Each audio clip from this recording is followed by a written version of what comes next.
Being the scapegoat child in a narcissistic family is a living nightmare, where you are emotionally battered by a narcissistic scapegoater or highly manipulative person.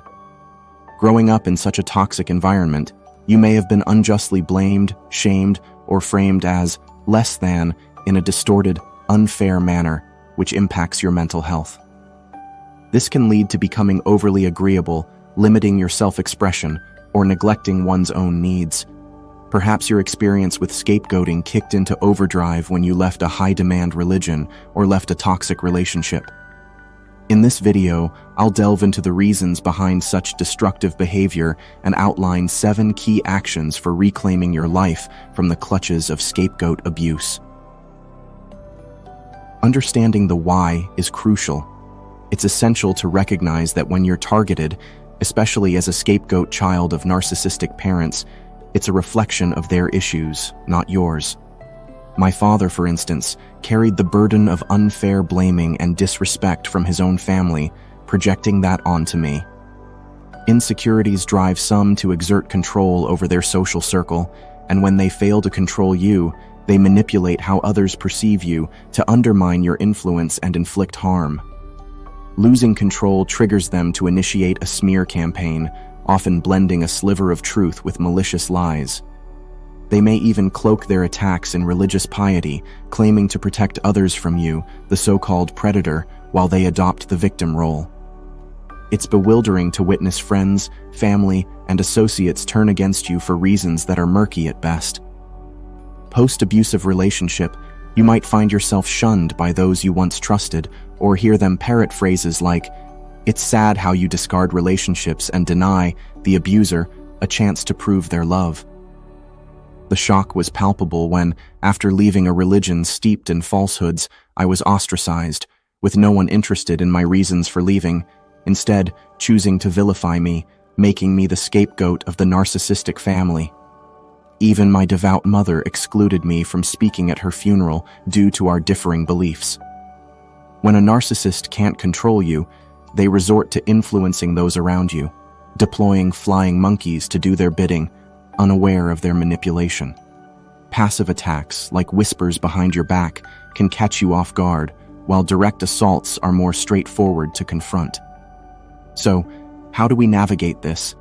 It starts with you, to become more powerful as a sovereign being. A sovereign being is powerful within your sphere, your space, and you allow others to be as they are.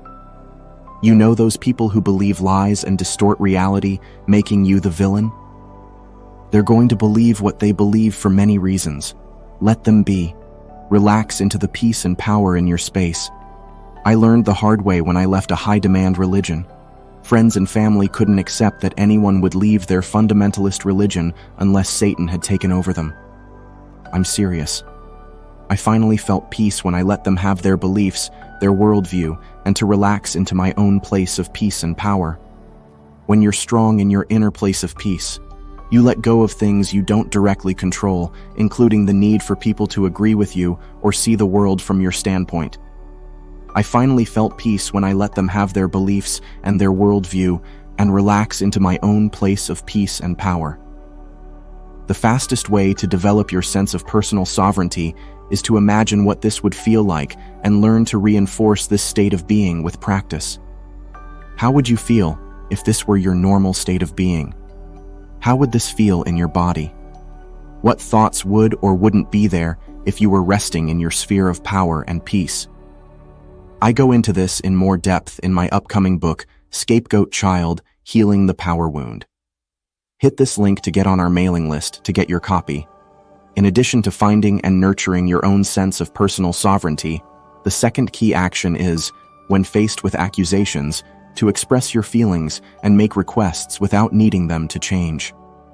For example, when accused of being a flake who was untrue to his baptismal commitment, reflect back how you are feeling and make a request. That might sound like, a what? You're using an insulting religious attack that doesn't apply to me. I'm a former member and would appreciate you using that term. Reflecting back on how you're feeling is an act of power. Most people who scapegoats, especially religious ones, operate in silence.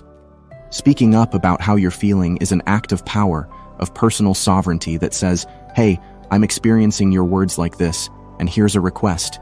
If you stay in your power, it often works to adjust their behavior.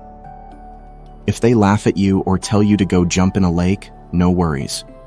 You were honest with them about how their words or actions impacted you. You made a request and left it at that. You stayed in your power. The third key action when interacting with those who scapegoat or their flying monkeys is to ask probing questions. For example, you might say, "Isn't it curious that they would attack someone who was once a firm believer?"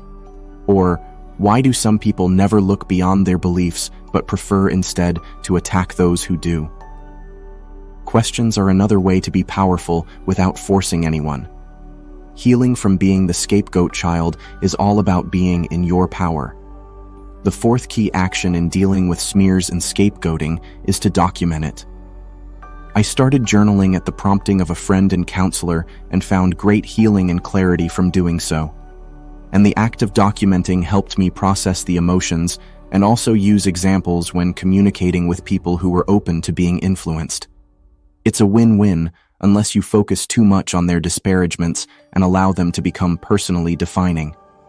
The fifth key action is to maintain communication with those you can influence, sharing facts and asking questions when they're receptive. Let go of the rest. Prior to my mother's death, she requested that I not speak at her funeral because I didn't share her religious beliefs. This is normal for this religious community. But my sister intervened because she wanted me to be exposed to all the expressions of belief that are common at events like this.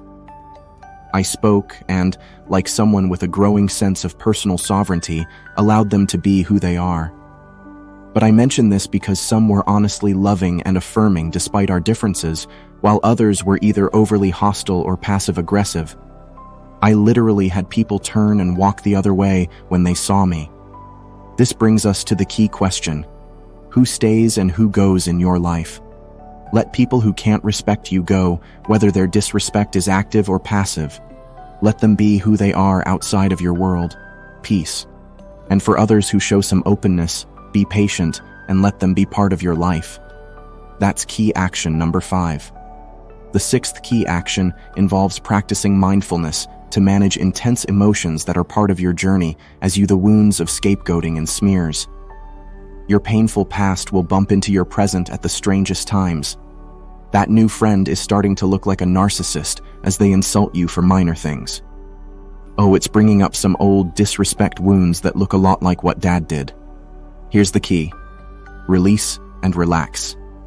Allow these emotions to be as they are as you release the need to fix them and relax into the awareness of being aware. If this sounds a lot like Michael Singer or a host of other great teachers, it's because this is the best way to process these emotions without making them worse or pushing them away. Allow these emotions to be as they are, as you would allow a butterfly to stay or go.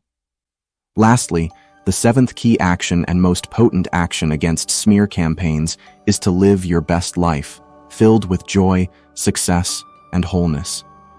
Toxic people will explain away your vitality while trying to jump on your every setback, but in your personal sovereignty, it will feel like a dog barking at a moving car. Live your best life by establishing a daily routine that fosters vitality, coupled with meditation and counseling, which can help you weed out the abuse. Creating boundaries with those who side with the abuser is crucial for healing, as is understanding the parts of you that allowed the toxic dynamic to persist. If you found value in this video, I encourage you to subscribe to the channel and like the video.